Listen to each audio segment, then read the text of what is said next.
हरे कृष्णा। राधे राधे दोस्तों, कैसे हैं आप सभी लोग। आशा करती हूँ कि आप सारे फ्रेंड्स बहुत ही ज़्यादा अच्छे होंगे। मैं भी बिल्कुल ठीक हूँ और आप सभी मित्रों का मेरे चैनल इंडियन ब्लॉग शिखा में बहुत बहुत स्वागत है। सो फ्रेंड्स, आज की इस वीडियो में मैं शेयर करने जा रही हूँ आप सभी के साथ माघ मास में किस प्रकार से हम सुबह स्नान करते हैं और किस प्रकार से अपने घर में मंदिर में पूजा करते हैं।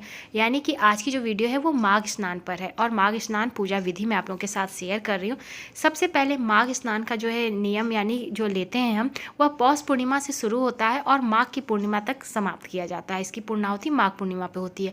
एक महीने तक हम किस प्रकार से दिनचर्या रखते हैं माघ महीने में, वो मैं आप लोगों के साथ शेयर कर रही हूँ। सबसे पहले ब्रह्म मुहूर्त में जाग जाएं और नहीं भी तो आप सुबह 5 से 6 बजे के बीच में आप स्नान कर लें और इसके पश्चात आप अपने मुख्य द्वार पर जो है दीपक प्रज्वलित करें। प्रथम दिन थोड़ा सा चौक वगैरह पोड़ लें, जैसे कि मैंने दिखाया। आटे, हल्दी और रोली से मैंने जो है स्वस्तिक बना के दीपक प्रज्वलित किया। और यह स्नान हमेशा कोशिश करें ब्रह्म मुहूर्त में करते हैं तो बहुत अच्छी बात है। सुबह के समय में इस तरह देखिए अंधेरा है और सुबह आप मुख्य द्वार पे पूजा कर लें। इसके पश्चात मंदिर में आ जाएं और मंदिर की साफ सफाई कर लें, पूजन की समस्त तैयारी कर लें। माघ महीने में श्री हरि भगवान विष्णु जी की पूजा और माता लक्ष्मी जी की पूजा का विशेष महत्व माना जाता है। यहाँ पर जो है बाबा भोलेनाथ की भी पूजा का महत्व होता है। तो देखिए, घर के मंदिर में सबसे पहले आने के पश्चात जो है साफ सफाई करके पूजन की तैयारी कर लें। इसके पश्चात आपको करना है सबसे पहले गणेश भगवान की पूजा। देखिए, आप चाहे तो सूर्योदय होने के बाद भी आप जो है जल दे सकते हैं, या तो देखिए अभी क्योंकि जो है सुबह ठंड का समय है, सूर्य जो है भगवान उदित देर से होते हैं, तो आप पहले मंदिर में पूजा भी कर सकते हैं, उसके बाद आप जल चढ़ा सकते हैं। भगवान सूर्य नारायण के लिए जल आप पहले से निकाल लें। माघ के महीने में तिल का विशेष महत्व रखा जाता है, इसलिए हमें जब हम अपने भगवान जी को स्नान कराते हैं तो हम तिल का प्रयोग करते हैं। तो माघ के महीने में कोशिश करें तिल का ज़्यादा से ज़्यादा प्रयोग करें। और यहाँ पर देखिए, सबसे पहले हम ठाकुर जी को मतलब कि अपने गणेश जी को स्नान कराएंगे, इसके बाद हम ठाकुर जी की सेवा करेंगे। मंदिर में सभी भगवान की पूजा हमें करनी होती है। सर्वप्रथम हम गणेश जी की पूजा करेंगे। देखिए, यहाँ पर मैंने जो है जल में गंगा जल मिला के गणेश भगवान जी को स्नान कराया। इसके बाद मैंने गाय का दूध लिया, इसमें भी मैंने जो है तिल डाला है। तिल डालकर हम सबसे पहले गणेश जी की पूजा करेंगे। गणेश जी को स्नान कराएंगे, उनका सुंदर सा श्रृंगार करेंगे। घर में जितने भी सभी देवी देवता विराजित हैं सबको स्नान कराना है, श्रृंगार कराना है और इसके बाद आपको उनकी पूजा करनी है। पंचोपचार द्वारा आप पूजा कर सकते हैं। तो बस इस तरह से जैसे कि आप देख सकते हैं, माघ महीना का ना विशेष महत्व होता है। स्नान दान का बहुत ही अधिक महत्व माना जाता है। माघ के महीने में सुबह ब्रह्म मुहूर्त में स्नान का विशेष महत्व माना जाता है और स्नान करने के पश्चात दान का। तो देखिए, यदि आपके आसपास कहीं तीर्थ नदियाँ हैं तो वहाँ पर आप स्नान कर सकते हैं। तीर्थ नदियों में स्नान का विशेष महत्व माना जाता है।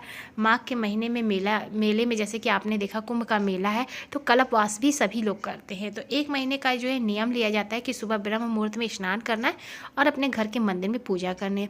अगर आपने अभी तक नहीं भी लिया है तो कोई बात नहीं, आप अभी से भी शुरू कर सकते हैं। माघ के महीने में बहुत ही बढ़िया अच्छी अच्छी शुभ तिथियां पड़ने वाली हैं। मौनी अमावस्या पड़ेगी, एकादशी पड़ने वाली, 2 एकादशियां पड़ती हैं, साथ में यहाँ पर पड़ने वाली बसंत पंचमी की पूजा होगी। तो माघ के महीने में बहुत अच्छी अच्छी तिथियाँ होती हैं जिसमें कि हम अपने सभी देवी देवताओं की विधि पूर्वक पूजन करते हैं। तो इसमें जो है शुद्ध सात्विक भोजन अगर हो सके तो आप लहसुन प्याज का भी त्याग कर सकते हैं। आप अपने हिसाब से देख सकते हैं कि आप नियम कौन कौन से ले सकते हैं। तो बस इस तरह से आपको कुछ नियम के साथ अपने घर के मंदिर में पूजा करनी होती है माघ के महीने में।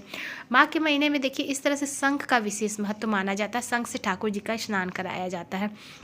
तो यहाँ पर मैं दिखा दूँ तो मैं अपने सभी घर में जितने भी हमारे देवी देवता हैं स्नान में इस तरह से करा के सुबह में उनका श्रृंगार करती हूँ, पूजन करती हूँ। इसके पश्चात जो है उन्हें धूप दीप दिखा के उनकी पूजन करती हूँ। माघ के महीने में आप माघ महात्म्य में अगर पढ़ते हैं तो उसका भी उत्तम फल प्राप्त होता है। यदि आप हवन करना चाहते हैं तो गाय के उपले में थोड़े से जो है इस तरह से आहुति डाल के आप श्री हरि भगवान विष्णु जी के नाम से जो है हवन भी कर सकते हैं। तिल आपको लेना है, तिल, चावल और जौ, ये 3 सामग्रियाँ, 5 सामग्रियों के साथ आप जो है हवन सामग्री तैयार करके माघ के महीने में अगर हवन प्रतिदिन करते हैं तो उसका विशेष फल आपको प्राप्त होगा।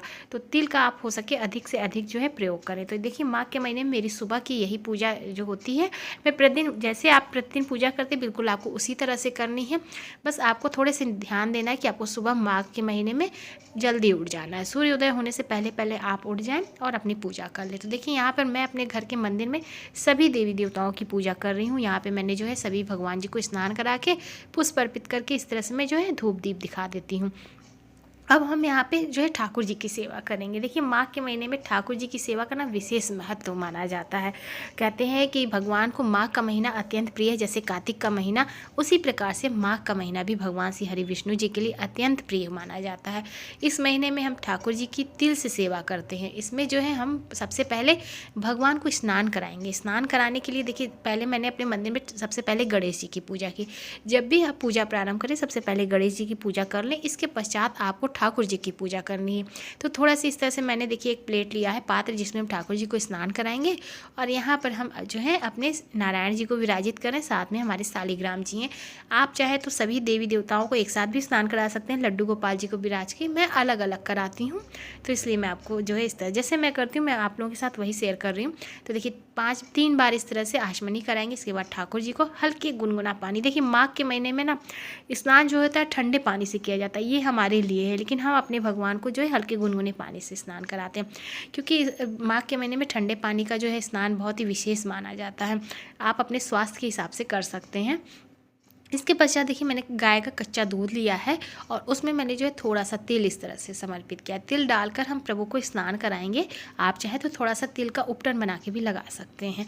तो बस इस तरह से तिल डाल के हम स्नान कराने के बाद ठाकुर जी को पुनः गंगा जल और जल से स्नान कराएंगे और इसके पश्चात उनका सुंदर सा इत्र पोषण मतलब पोषण अंग पोषण करके जो है इत्र की सेवा देंगे। इसके बाद सुंदर सा श्रृंगार करा के पुष्प के द्वारा जो है प्रभु की सेवा करेंगे। तो इस तरह से माघ के महीने में आप सुबह प्रातःकाल उठ जाएं और स्नान कराएं। देखिए अब यहाँ पर हम हमारे जो बाबा भोलेनाथ का श्रृंगार हो रहा है, तो माघ के महीने में ना हम सभी देवी देवताओं का विशेष श्रृंगार पूजा करते हैं। तो यहाँ पे भी देखिए दूध से तिल डाल के जो है बाबा भोलेनाथ का अभिषेक करेंगे। इसके पश्चात बाबा भोलेनाथ का भी सुंदर दिव्य श्रृंगार करेंगे और इस प्रकार से माघ के महीने में हम अपनी दिनचर्या रखेंगे, पूजा पाठ करेंगे। तो बस इस तरह से देखिए हमारे ठाकुर जी का स्नान हो गया। इसके बाद हम बाबा भोलेनाथ को जो है स्नान कराएंगे। उनका सुंदर श्रृंगार दिव्य स्नान होता है, श्रृंगार होता है। तो यहाँ पे आप देख सकते हैं जैसे कि भस्म अर्पित के तिल है, चावल चढ़ाएंगे बाबा भोलेनाथ को और इसके बाद पुष्प अर्पित करके इस तरह से मंदिर में विराजित करेंगे। माघ के महीने में यदि आपने कोई नियम ले रखा है तो आप उस नियम का पालन कर सकते हैं। इसके बाद आप देखिए जैसे कि आप रामायण भी पढ़ सकते हैं। अगर आप चाहें तो रामचरितमानस का पाठ कर सकते हैं, नियम ले सकते हैं और आज के दिन से आप जो है अपना रामचरितमानस का पाठ भी शुरू कर सकते हैं। अगर आप कोई माला का जप लेना चाहते हैं तो माला का जप भी प्रारंभ कर सकते हैं। माघ के महीने में पूजा पाठ से जुड़ी हुई जो भी आप नियम ले रहे हैं उसे अगर करते हैं तो उसका विशेष फल, अनंत गुना आपको फल प्राप्त होगा। माघ का महीना बहुत ही पावन महीना माना जाता है। इसमें हम जितना भी दान पुण्य करते हैं, पूजा पाठ करते हैं, उसका हमें अनंत गुना फल प्राप्त होता है। इसमें विशेष ठाकुर जी की सेवा का विशेष महत्व माना जाता है। आप अपने बाल गोपाल, लड्डू गोपाल की पूजा अर्चन बड़े ही विधि विधान से कर सकते हैं। उन्हें तिल के लड्डुओं का भोग लगा सकते हैं, तिल से बनी हुई मिठाइयों का भोग आप लगाएं। तो माघ के महीने में आपको करना क्या है, स्नान करना है, पूजा पाठ करना है, तिल का विशेष प्रयोग करना है, दान करना है। दान का विशेष महत्व माना जाता है। जितना हो सके माघ के महीने में दान करें। और आपने देखा भी है गंगा स्नान करने के पश्चात दान का विशेष महत्व माना जाता है। तो आप इस तरह से दान कर सकते हैं। अपने घर के मंदिर में ठाकुर जी की आरती आप विधि विधान से कर सकते हैं।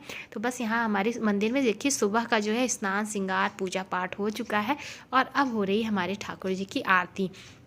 आरती को लेके आप लोग पूछते हैं ना, आरती देखिए आप अपने इष्ट की आरती कर सकते हैं प्रतिदिन। जैसे कि हमारे यहाँ ठाकुर जी की आरती होती है प्रतिदिन, तो आपके यहाँ आप जिनको अधिक मानते हैं, जैसे आप माता जी को ज़्यादा मतलब आपके इष्ट माता जी हैं तो आप माता जी की आरती कर सकते हैं। आप बाबा भोलेनाथ की आरती कर सकते हैं। तो जिनको आप अधिक मानते हैं, जो आपके इष्ट हैं, उनकी आरती आपको करनी है प्रतिदिन अपने घर के मंदिर में।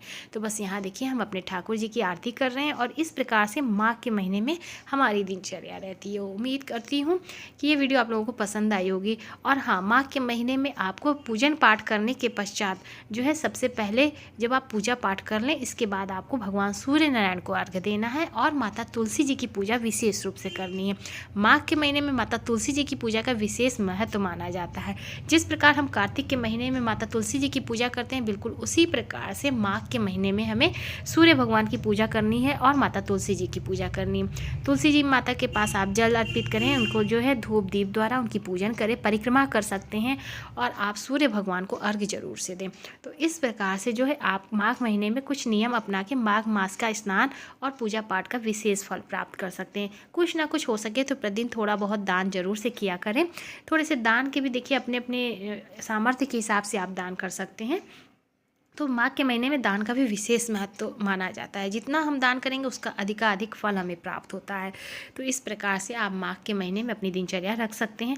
उम्मीद करती हूँ कि आज की वीडियो आप लोगों को पसंद आई होगी। तो प्लीज़ वीडियो को लाइक कीजिएगा, ज़्यादा से ज़्यादा शेयर कीजिएगा, और चैनल पर मेरे पहली बार आए हैं तो मेरे चैनल को सब्सक्राइब कीजिएगा, इंस्टाग्राम पर फॉलो करिएगा।